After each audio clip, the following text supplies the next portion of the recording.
Gandang hapon! Kumusta po? Narito po ulit ang update natin para sa lagay ng ating panahon ngayong hapon po ng January 12, 2025. Sa ngayon po ay nananatili pa rin na walang anumang banta ng sama ng panahon sa loob at labas ng ating area of responsibility. Pero patuloy pa rin tayong nakakaranas ng maulap na kalangitan na may mga puno-pulong pag-ulan dulot ng iba't ibang mga weather system.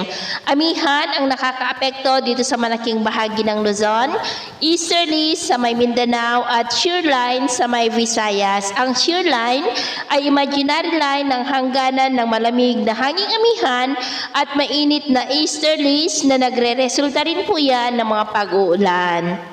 At sa lagay ng ating panahon, ngayong hapon ay mula pa rin ang kalangitan with isolated light to heavy rains sa may Calabarzon, Bicol Region, Cagayan Valley, Apayao, Panay Island, Negros, Cebu, Bohol, Leyte, Samar Provinces, Sulu Archipelago, Zamboanga Peninsula, Northern Mindanao, Caraga, Davao Region at Sorsogon.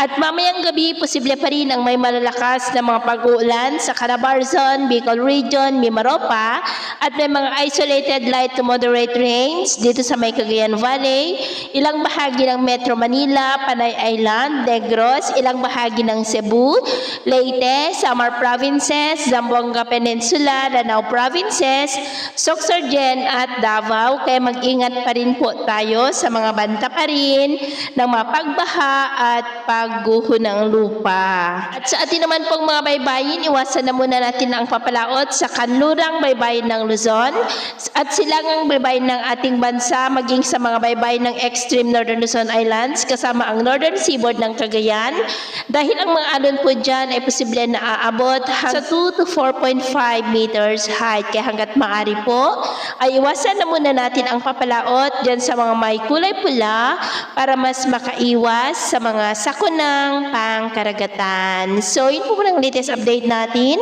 sa araw na ito. At ako po muli si James na nagsasabing sa kahit na pagsubok po na darating sa ating buhay, huwag na huwag po tayong mawawalan ng pag-asa. Thank you and God bless!